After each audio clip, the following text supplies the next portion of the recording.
संसद में हंगामे के बीच सांसदों का निलंबन जारी। शीतकालीन सत्र से अभी तक कुल 92 सांसद निलंबित। आज भी नहीं हो सकी सदन की कार्रवाई। संसद के शीतकालीन सत्र पर हमारी इस खास पेशकश में आप सभी का स्वागत है। आप देख रहे हैं ब्लू एक्सप्रेस न्यूज। संसद में हुई सुरक्षा चूक का मुद्दा लगातार गर्माता जा रहा है। इस मुद्दे पर गृह मंत्री अमित शाह के बयान को लेकर विपक्ष का हंगामा आज भी जारी रहा, जिसका परिणाम ये हुआ कि भारी हंगामे के बीच संसद के जारी सत्र में कुल 92 सांसद अब निलंबित किए जा चुके हैं। सोमवार को लोकसभा के बाद राज्यसभा से 45 विपक्षी सांसद पूरे सत्र के लिए निलंबित कर दिए गए। संसद के शीतकालीन सत्र में निलंबित किए गए सांसदों की संख्या अब 92 पहुंच गई है। इनमें सोमवार 18 दिसंबर को लोकसभा से 33 और राज्यसभा से 45 विपक्षी सांसदों को निलंबित किया गया है। निलंबित किए गए सांसदों में प्रमोद तिवारी, जयराम रमेश, केसी वेणुगोपाल आदि कई नाम शामिल हैं। इन 45 सांसदों में से 34 को शीतकालीन सत्र के बचे हुए दिनों और 11 सांसदों को प्रिविलेज कमेटी की रिपोर्ट आने तक के लिए निलंबित किया गया है। राज्यसभा के सभापति जगदीप धनखड़ ने इसको लेकर कहा कि कई सदस्य जानबूझकर पीठ की अवहेलना कर रहे हैं। व्यवधान के कारण हाउस का कामकाज नहीं हो पा रहा है। इस कारण कई सांसदों को मौजूदा सत्र के लिए सदन से निलंबित किया जा रहा है।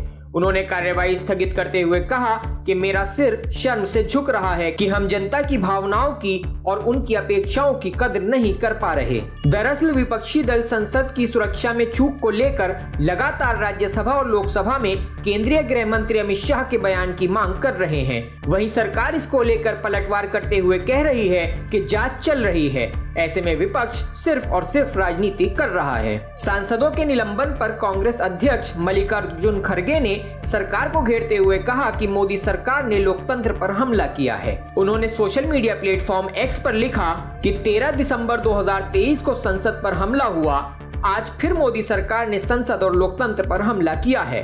उन्होंने आगे कहा कि तानाशाही मोदी सरकार द्वारा अभी तक 92 विपक्षी सांसदों को निलंबित कर सभी लोकतांत्रिक प्रणालियों को कूड़ेदान में फेंक दिया गया है। खड़गे ने कहा कि हमारी 2 सरल और सहज मांगे हैं। इनमें पहला, केंद्रीय गृह मंत्री अमित शाह को संसद की सुरक्षा में गंभीर उल्लंघन पर संसद के दोनों सदनों में बयान देना चाहिए और दूसरा, इस पर विस्तृत चर्चा होनी चाहिए। उन्होंने आगे कहा कि प्रधानमंत्री नरेंद्र मोदी और गृह मंत्री अमित शाह अखबारों और टीवी को इंटरव्यू दे सकते हैं, लेकिन भारत की संसद जो देश के पक्ष विपक्ष का प्रतिनिधित्व करती है, वहां बयान नहीं दे सकते। उन्होंने कहा कि बीजेपी अपनी जवाबदेही से भाग रही है। वहीं सरकार की ओर से केंद्रीय मंत्री पीयूष गोयल ने कहा कि दोनों सदनों में विपक्ष और सहयोगी दल घमंडिया गठबंधन यानी विपक्षी गठबंधन इंडिया के सदस्यों ने भद्दा हंगामा किया, सदन का अपमान किया। लोकतंत्र के मंदिर में देश को इन लोगों ने शर्मिंदा किया है। उन्होंने विपक्ष पर आरोप लगाते हुए कहा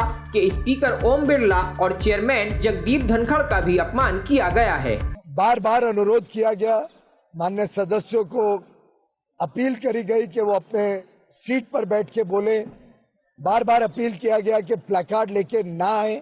उसके बावजूद जिस प्रकार का व्यवहार रहा, उसके चलते आज माननीय लोकसभा अध्यक्ष को 33 माननीय सांसदों को सस्पेंड करना पड़ा इस सेशन के आखिरी दिन तक, और राज्यसभा में माननीय 34 सांसदों को सस्पेंड करना पड़ा इस सेशन के आखिरी दिन तक, और 11 अन्य सांसदों को सस्पेंड करना पड़ा जब तक के उनका केस जो प्रिविलेज कमेटी को रिफर हुआ है, प्लैकार्ड लेके आने के कारण, वेल में आने के कारण और व्यवधान करने के कारण, ये जो 11 मेंबर्स हैं उनका केस प्रिविलेज कमेटी को रिफर किया गया है। तो कुल मिला के 45 माननीय सदस्यों को राज्यसभा में आज सस्पेंड करने का बड़ा ही दुर्भाग्यपूर्ण आज उनके व्यवहार के कारण ये स्थिति उपलब्ध हुई। वहीं कांग्रेस नेता सुप्रिया श्रीनेत ने प्रधानमंत्री नरेंद्र मोदी पर निशाना साधते हुए कहा, मेरी प्रधानमंत्री मोदी को एक सलाह है कि वे ये लोकतंत्र, सदन, संसद का सारा ढोंग छोड़ दें, अपनी तानाशाही चलाएं, क्योंकि असलियत ये है कि हर वो व्यक्ति जो अपनी लोकतांत्रिक ड्यूटी निभाते हुए लोकतंत्र के मंदिर में सवाल पूछेगा, उस सांसद को निलंबित किया जाएगा। उन्होंने कहा कि सदन में अगर विपक्ष की आवाज ही नहीं होगी तो सदन और लोकतंत्र का मतलब क्या है। मेरी एक सलाह है मोदी जी को, ये सारा ढोंग छोड़ दें, लोकतंत्र का, सदन का, सत्र का, संसद का, बंद करें ये सब और अपनी तानाशाही चलाएं। क्योंकि असलियत ये है कि हर वो व्यक्ति जो अपनी लोकतांत्रिक ड्यूटी निभाते हुए लोकतंत्र के मंदिर में सवाल पूछेगा उसको निलंबित किया जाएगा। मोदी जी को विपक्ष का चेहरा बर्दाश्त नहीं है। पहले आपने 15 सांसद निलंबित किए, अब आपने 31 सांसद निलंबित कर दिए। और ये कितनी बड़ी विडंबना है कि विपक्ष के लीडर को, अधीर रंजन चौधरी जी तक को निलंबित कर दिया गया है। तो सदन में अगर विपक्ष की आवाज ही नहीं होगी तो सदन और लोकतंत्र का मतलब क्या है। मोदी जी को ये ढोंग छोड़ देना चाहिए, अपने मन से जैसे चलाना चाहे देश को चलाएं, जैसे चला रहे इस कगार पर तो देश को ले ही आए हैं। सोमवार को पहले लोकसभा से 33 विपक्षी सांसदों को निलंबित किया गया था।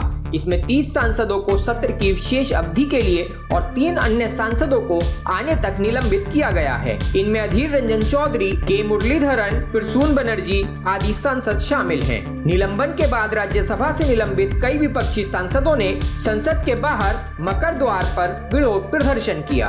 हमारी ये पेशकश आपको कैसी लगी हमें कमेंट करके जरूर बताएं और देखते रहें ब्लू एक्सप्रेस न्यूज।